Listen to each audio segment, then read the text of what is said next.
Obrigado, pastor Arilton, sempre com mensagens inspiradoras e agora tratando diretamente da nossa saúde. Meu nome é Edley, tenho o prazer de voltar aqui para esse momento muito especial, juntamente com você, acompanhando aqui todos os dias. Já no comecinho dessa semana, temos o privilégio de participarmos desse momento de oração. Por isso eu quero convidar já você a entrar agora nas redes sociais, que você pode acompanhar aqui embaixo, e mandar ali os seus pedidos, os seus agradecimentos, e nós, na medida do possível, estaremos trazendo e entregando aqui nas mãos do Senhor, mas certamente todos eles nós estaremos orando. Então, nesse momento agora, nós iremos para alguns pedidos e agradecimentos que foram feitos, e eu quero trazer aqui para você o pedido da Adriana. A Adriana, ela diz assim, ó: bom dia, gostaria de pedir oração para o meu primo Pedro, que está em uma situação delicada, ele está precisando de um milagre de Deus. E Deus é o médico dos médicos, que ele venha fazer o melhor. Olha, Adriana, realmente existem algumas situações na nossa vida que é só um milagre. Certamente, talvez até você está aí acompanhando e precisa de um milagre, ou sabe de alguém que precisa de um milagre. Mas eu tenho uma boa notícia para dizer. Deus, o nosso Deus, é especialista em milagre. Então, por isso, continue clamando, continue pedindo, porque se Deus atuar e Deus operar, Ele faz os milagres. Continue firme em oração, Adriana, em favor aí do seu primo. Também o pedido aqui da Maria de Fátima, ela diz assim, ó: nunca deixe de orar. Mesmo que você não ouça a voz de Deus, Ele sempre ouve a sua. É isso mesmo, Maria. Nós nunca podemos deixar de orar. Às vezes parece que estamos sozinhos, mas nós não estamos sozinhos. Mesmo que a gente não ouve a voz de Deus nesse momento, Ele ouve a nossa voz, Ele ouve a nossa oração. Também tem aqui o pedido da Natália Rodrigues. Ela diz assim, ó: bom dia, pastor. Semana de muita paz e bênçãos do céu. E ela diz assim da família do pastor Arilton, ela diz assim, ó: que família linda, pastor. 3 rapazinhos lindos. Que Deus abençoe e proteja a todos da sua família até o dia da volta de Jesus. Que legal! Realmente, o pastor Arilton tem uma família muito querida, 3 meninos que são uma bênção, também a sua esposa, e Deus seja louvado por isso. Continue orando e intercedendo em favor sempre da vida também do pastor Arilton e de toda a sua família. Também nós temos aqui o pedido da Lúcia. Ela diz assim, ó: peço oração por salvação de todos da minha família. E ela diz, afirmando: eu e minha casa serviremos a Jesus, ao Senhor. Que bênção, que bênção. Realmente, Lúcia, é importante nós orarmos e intercedermos e nos preocupar com a salvação dos nossos queridos, da nossa família. E por isso nós precisamos colocar todos os dias eles diante da presença do Senhor. Para uma breve reflexão na palavra de Deus, eu gostaria que você acompanhasse aí, talvez na sua Bíblia, se você tem, o livro de Isaías, no capítulo 65, o verso 24. Olha que texto lindo. Diz assim, ó: e será que antes que clamem, eu responderei? Estando eles ainda falando, eu os ouvirei. Que bênção, não é? Como é bom ter essa certeza de que Deus nos ouve. Quando nós estivermos ainda clamando, Deus nos ouve. Quando nós estivermos ainda pedindo, Deus nos ouve. E o melhor, Deus não só nos ouve, mas também nos responde. E Deus responde de algumas formas. Algumas vezes Deus responde não, porque Ele sabe o que é melhor, Ele sabe o nosso futuro, aí Ele fala não. Outras vezes Ele pode falar sim, eu apoio, eu aprovo, então eu concedo isso na sua vida, porque Deus conhece todas as coisas, mas em alguns momentos Deus pode falar: espera um pouco. Deus sabe o que é melhor para a nossa vida. Deus sabe o que é melhor para a sua vida, querido. Por isso, continue firme, orando, intercedendo e colocando as pessoas que você tanto ama nas mãos do Senhor Jesus. Por isso, nesse momento, quero convidar você a fechar os seus olhos, se você pode. Se você não pode fechar os olhos, permaneça concentrado e conectado nesta oração. Vamos orar? Senhor nosso Deus, muito obrigado, Pai, porque logo no início dessa semana, nessas primeiras horas da segunda-feira, nós temos o privilégio de estar mais uma vez tendo um encontro especial contigo, Senhor. Por isso, nesse dia, fale ao nosso coração. Deus amado, mesmo nosso coração que está disposto a ouvir a Tua voz, às vezes nós estamos angustiados, passamos por alguns problemas, temos algumas necessidades e queremos entregar tudo isso nas Tuas mãos, Senhor. Cumpra o Teu plano, o Teu propósito na vida de cada um dos Teus filhinhos que nesse momento está conectado e acompanhando esse encontro contigo e esse momento de oração. Nós queremos entregar mais uma vez os pedidos que foram feitos, colocar os agradecimentos e, Senhor, ouve a oração dos Teus filhinhos, porque todos nós oramos e nos entregamos em nome de Jesus. Amém. Amém. Muito bem, queridos amigos e queridas amigas, chegamos agora no momento de estudarmos a Bíblia aqui no programa Encontro com a Vida. Hoje, segunda-feira, estamos começando uma nova série, Os 7 Selos do Livro do Apocalipse. Já ouviu falar sobre isso? Já? Vamos relembrar. Nunca ouviu? Vamos aprender. O bom é que o programa Encontro com a Vida todo dia traz um pouquinho das Escrituras para você. E esse contato com a Bíblia, ele é fundamental, porque é a forma que Deus deixou para nós termos um referencial, para nós termos um conhecimento da verdade que nos prepara para o céu. Afinal, o grande objetivo da nossa vida deve ser o nosso preparo para a vida futura, para a vida eterna, para ir morar no céu.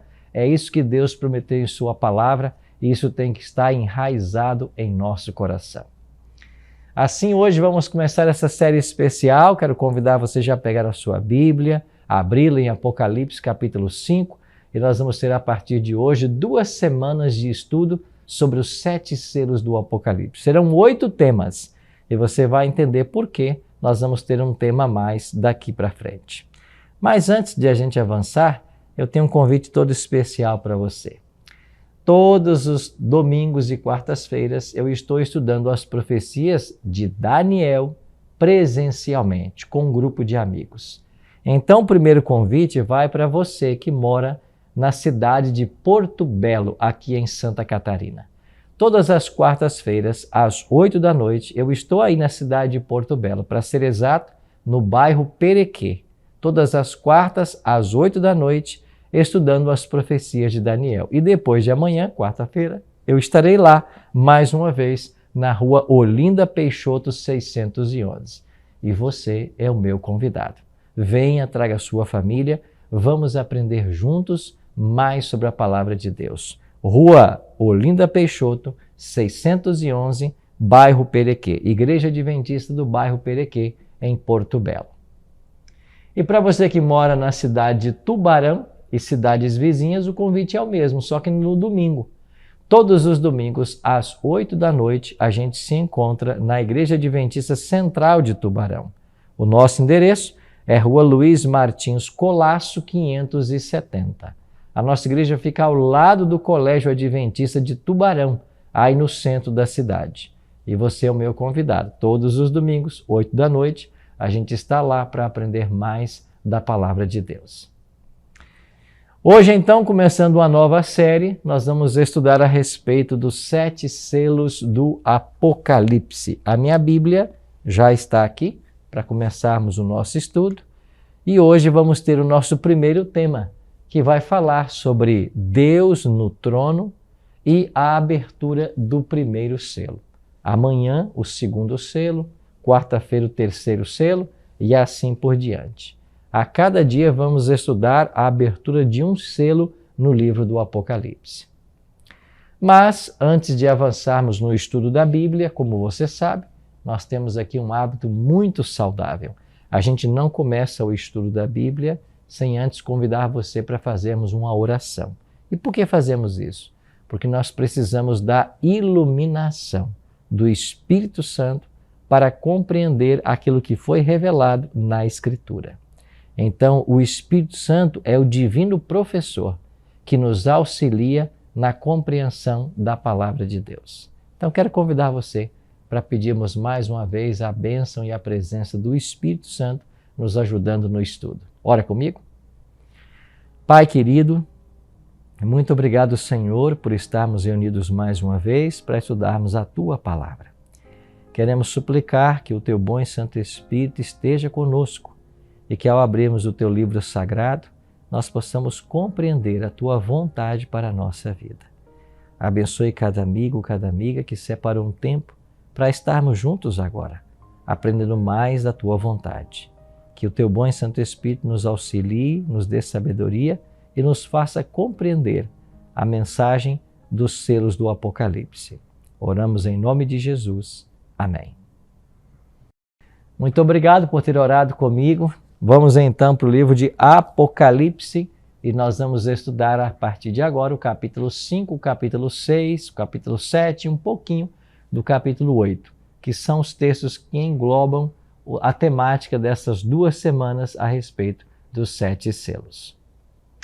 Vamos começar então com o primeiro selo. Mas antes de falar do primeiro selo, vamos ver as circunstâncias da abertura dos selos? Em Apocalipse 5:1 nós lemos assim: Vi na mão direita daquele que estava sentado no trono um livro, escrito por dentro e por fora, de todo selado com 7 selos. É por isso que a gente intitulou o tema de hoje Deus no trono, porque João viu alguém sentado no trono.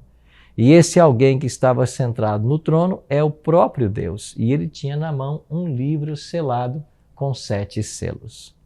Quando falamos hoje em selos, você vai pensar na imagem que nós temos de uma carta sendo selada para então ser enviada para o destinatário. Mas esse tipo de selo que nós usamos hoje em nossas cartas é um selo moderno. Nos tempos de João, e estamos falando no final do 1º século da história da era cristã, o selo não era como é o nosso selo hoje.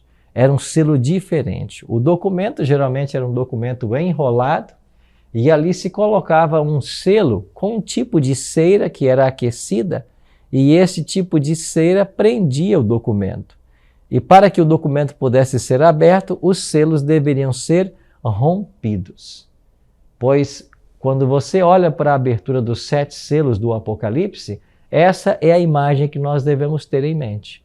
Selos sendo rompidos para que o documento pudesse ser lido. Então Deus, ele tem na mão um livro selado com 7 selos. Interessante que no capítulo 10 de Apocalipse, nós temos uma cena similar. Só que lá é Cristo quem tem na mão um livrinho. E esse livrinho, ele está agora aberto. Ele esteve selado e agora está sendo aberto. Aquele livrinho do capítulo 10 é o livro do profeta Daniel, que agora seria compreendido com a chegada do tempo do fim. Já esse livro que está na mão de Deus, no capítulo 5, é o livro da história das nações. É o livro que conta tudo o que vai acontecer no mundo do primeiro ao segundo advento. É o livro do desenrolar da história da igreja cristã em todas as eras. E é isso que o Cordeiro de Deus vai nos ajudar a compreender a partir de agora. Então vamos continuar a leitura do texto e a entender melhor. O verso 2 diz assim: Um anjo pergunta: Vi também um anjo forte que proclamava em grande voz: Quem é digno de abrir o livro e de lhe desatar os selos? Então o anjo pergunta: o livro está selado na mão do Pai, na mão de Deus. Quem é que pode abrir esse livro que está selado com 7 selos? Quem é que pode abri-lo para tornar patente para a humanidade os acontecimentos que a envolverão? E aí, então, na sequência do texto vem uma resposta. Ora, nem no céu, nem sobre a terra, nem debaixo da terra, ninguém podia abrir o livro, nem mesmo olhar para ele. E eu chorava muito, porque ninguém foi achado digno de abrir o livro, nem mesmo de olhar para ele. Quem é que chorava aqui? Era João. João chorava em desespero diante da situação de não poder conhecer a história ou compreender o desenvolvimento das nações ao longo da era cristã. E enquanto ele chorava muito, veio uma palavra de consolo. O texto continua dizendo: todavia, um dos anciãos me disse: não chores, eis que o leão da tribo de Judá, a raiz de Davi, venceu para abrir o livro e os seus 7 selos. Quem é o leão da tribo de Judá? Quem é a raiz de Davi? É o próprio Senhor Jesus Cristo. Aliás, o livro do Apocalipse apresenta Jesus sobre várias figuras. Uma delas é o Cordeiro. 29 vezes ele é chamado de Cordeiro no Apocalipse. Mas ele é também chamado aqui no capítulo 5 do leão da tribo de Judá. Por que leão da tribo de Judá? Porque o estandarte da tribo de Judá era um leão. Então Cristo é o leão da tribo de Judá. É aquele que defende seu povo. É aquele que reina sobre seu povo. E este ser, Cristo, foi achado digno de abrir o livro selado com 7 selos. Verso 7. Veio, pois, tomou o livro da mão direita daquele que estava sentado no trono, e quando tomou o livro, os 4 seres viventes e os 24 anciãos prostraram-se diante do Cordeiro, tendo cada um deles uma harpa e taças de ouro cheias de incenso, que são as orações dos santos, e entoavam novo cântico, dizendo: digno és de tomar o livro e de abrir-lhes os selos, porque foste morto, e com o teu sangue compraste para Deus os que procedem de toda tribo, língua, povo e nação. Que cena linda! No trono de Deus. Deus está sentado em seu trono. Na mão, ele tem o livro com o destino das nações. Não se achou no universo inteiro um ser digno de abrir esse livro e de tornar patente esse conhecimento. De repente, um ancião toma a palavra e diz: sim, há alguém que é digno. O leão da tribo de Judá, a raiz de Davi, ele é digno, porque ele foi morto e com o sangue dele ele comprou para Deus os que procedem de toda tribo, nação, povo e língua. Cristo é ao mesmo tempo o leão da tribo de Judá e o cordeiro que foi morto. Como leão e como cordeiro, Cristo trabalha em prol de seu povo. E agora, ele é declarado digno de tomar da mão do Pai o livro e de lhe desatar os selos. E agora há um musical nos céus. Há um hino de louvor ao Cordeiro. E o texto diz que os 24 anciãos e os 4 seres viventes prostraram-se diante do trono com suas harpas e taças e louvaram o Cordeiro. O trono de Deus é um local onde milhares de criaturas o adoram dioturnamente. E esses versos do capítulo 5 falaram a respeito dos 24 anciãos e dos 4 seres viventes. Os 24 anciãos são seres que administram Deus na liderança do universo. Já os 4 seres viventes são 4 seres que não temos um paralelo para exemplificar, mas eles estão ao redor do trono e eles louvam a Deus também de forma dioturna.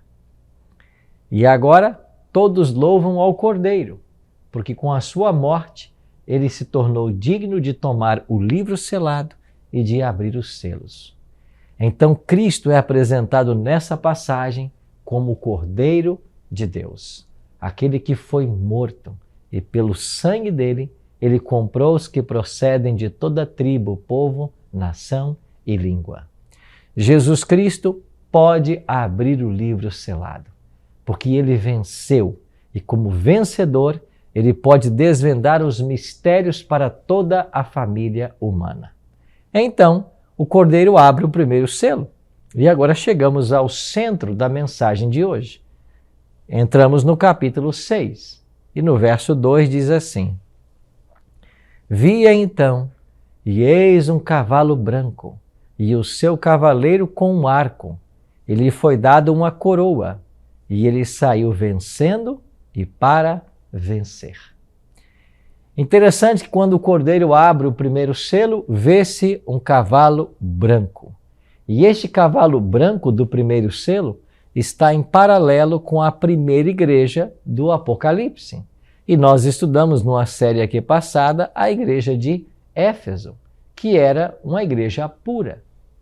Então, o Apocalipse tem 7 cartas às 7 igrejas e também tem 7 selos que são abertos. Estas 7 cartas às igrejas e esses 7 selos, eles caminham em paralelo.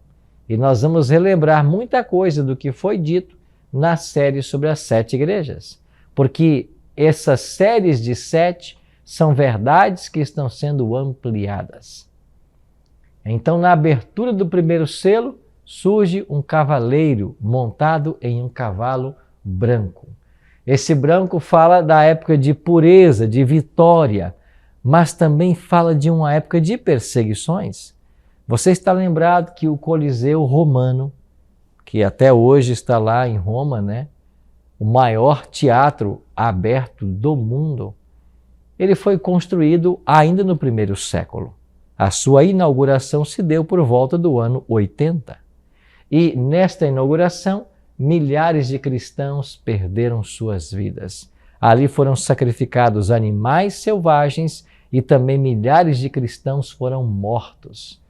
O Império Romano começava suas grandes perseguições. Esse primeiro selo, aberto pelo Cordeiro, ele pode ser colocado como sendo do ano 31 depois de Cristo até o ano 100 depois de Cristo. E por que essas datas? Porque o ano 31 é o ano da morte de Cristo. Então, quando Cristo morre, começa a primeira igreja do Apocalipse, a igreja de Éfeso, e também está sendo aberto o primeiro selo. Então, esse primeiro selo ele vai descrever eventos que tiveram lugar no primeiro século. E ele será estendido até o ano 100. Por que o ano 100? Porque é o ano aproximado da morte de João, o último dos apóstolos. Então, o primeiro selo é aberto e ele fala da história da igreja cristã no primeiro século. Então, os eventos do primeiro selo são eventos que estão datados ainda no primeiro século da era cristã. O que aconteceu com a igreja de Cristo? Bom, a igreja era uma igreja vitoriosa.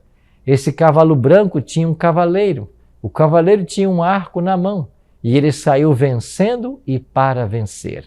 Por que essa foi uma igreja vitoriosa? Porque nós estamos falando de membros como Pedro, como Paulo, como Tiago, como Filipe. Estes eram os membros da igreja no primeiro século. Uma igreja que teve como seus membros os apóstolos de Cristo.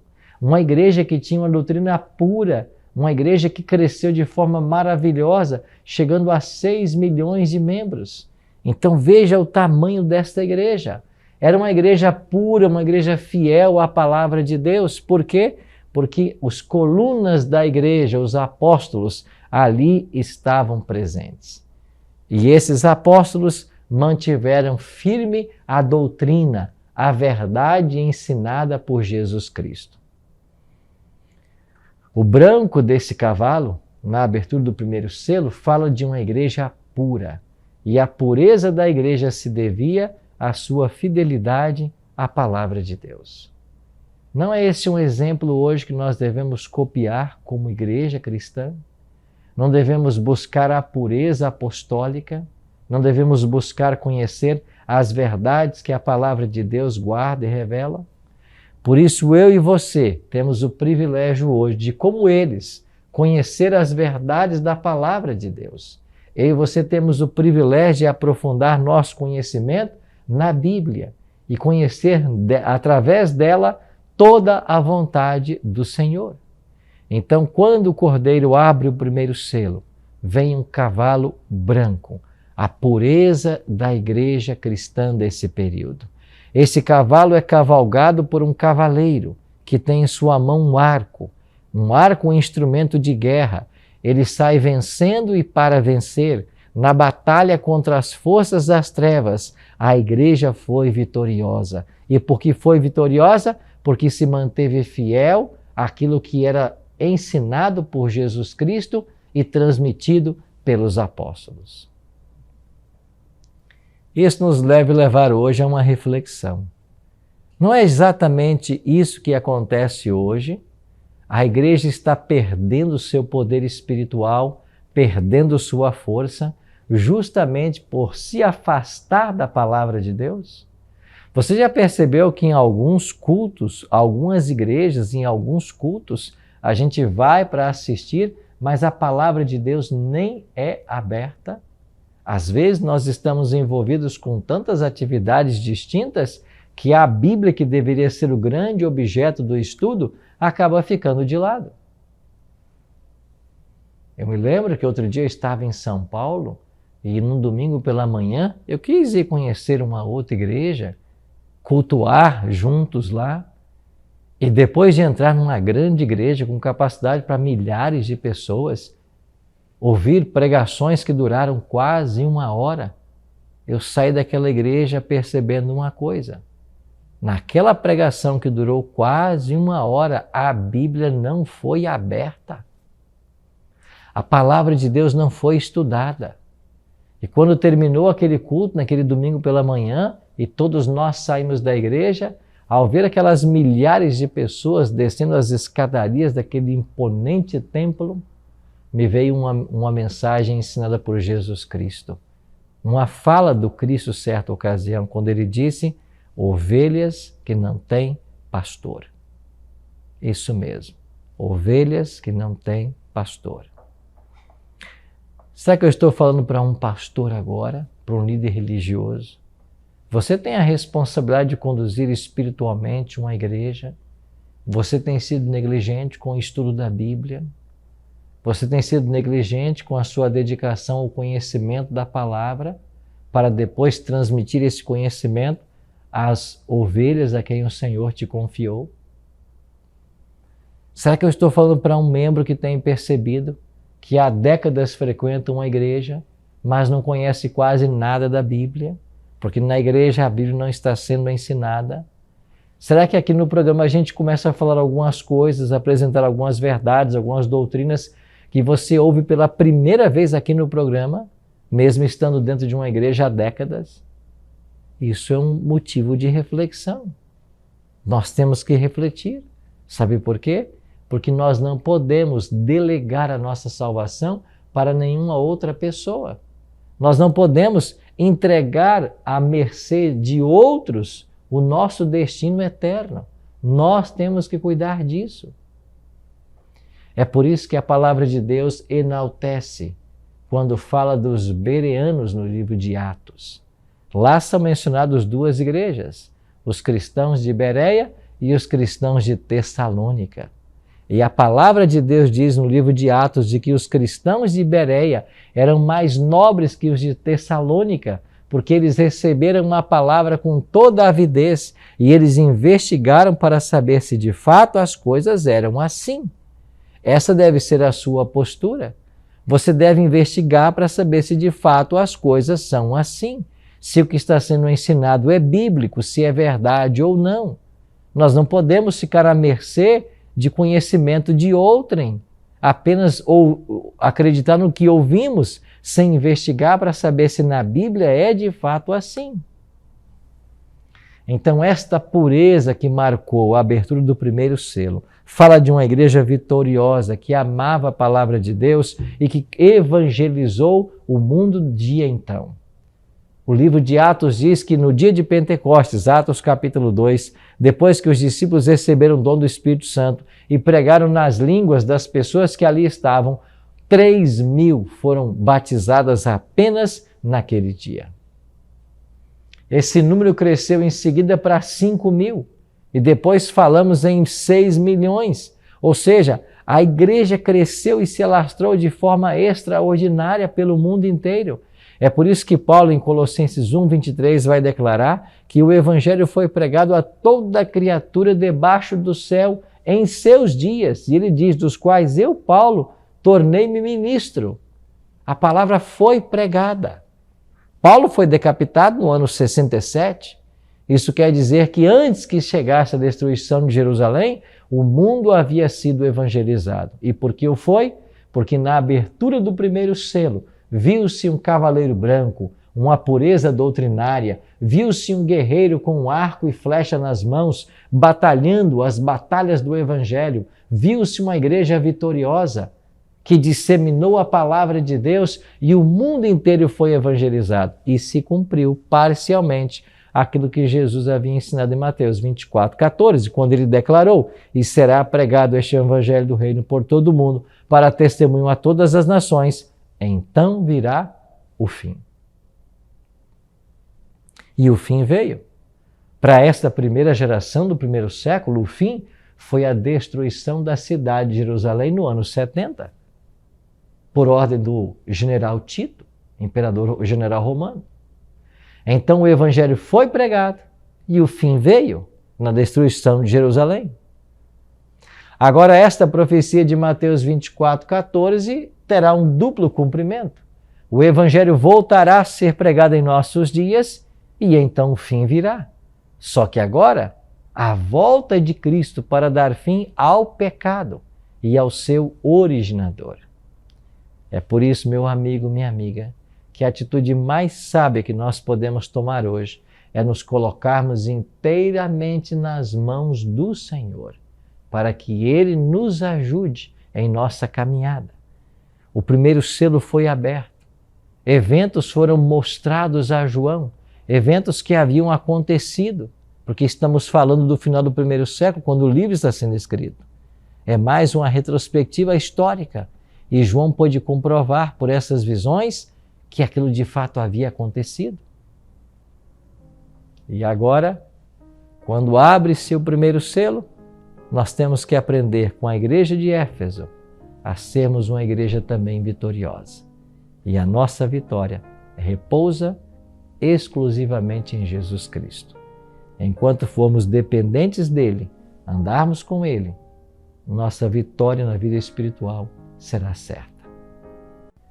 Sim, meu amigo, sim, minha amiga, o que nós precisamos hoje é voltarmos à palavra de Deus, acreditarmos em suas verdades e, pela graça de Cristo, praticá-las, para termos também essa mesma pureza do primeiro século. É por isso que hoje eu quero desafiar você a reservar um tempinho a cada momento do dia, ou um tempo a cada dia, para estudar a palavra de Deus, para aprofundar seus conhecimentos, para buscar a vontade do Senhor para a sua vida. Faça isso. Esse é o caminho que Deus deixou para nós avançarmos em nosso crescimento espiritual. Vamos orar? Pai querido, muito obrigado, Senhor, pela Tua palavra hoje. Obrigado por sabermos que o Cordeiro de Deus foi morto e Ele somente é digno de abrir o livro selado e mostrar para todo o universo os acontecimentos que terão lugar antes do estabelecimento do Seu reino eterno. Dai-nos um dia feliz e abençoado em Tua companhia. É a nossa oração. Em nome de Jesus. Amém.